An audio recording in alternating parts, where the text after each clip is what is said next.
अस्सलामु अलैकुम वरहमतुल्लाहि वबरकातुहू।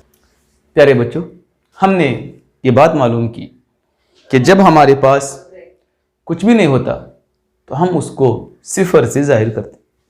अब हम देखेंगे सिफर को इस्तेमाल करके जमा और तफरीक किस तरह से करेंगे। एक झाड़ है, ये कुल 2 दरख्त हैं और यहां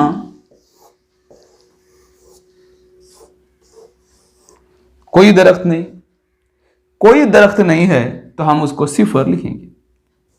गौर कीजिए, 2 दरख्त और सिफर दरख्त, कुल कितने दरख्त हो गए? 2 दरख्त हो गए।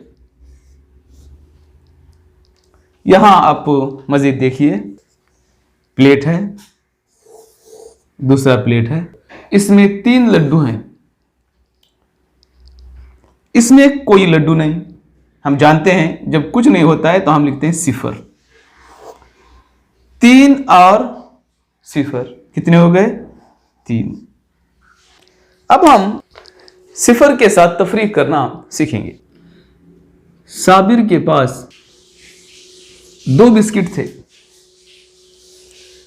उसमें से उसने सिफर बिस्किट खाए, यानी कोई नहीं खाया, सिफर बिस्किट खाए उसने, तो उसके पास कितने बिस्किट बाकी बचेंगे? 2 बिस्किट ही बाकी बचेंगे। सिफर निकालेंगे तो 2 ही बाकी बचेंगे।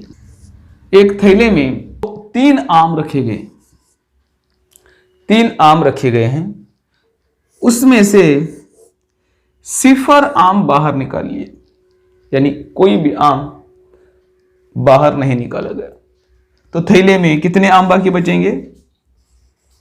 3 आम बाकी बचेंगे। अस्सलामु अलैकुम वरहमतुल्लाहि वबरकातुहू।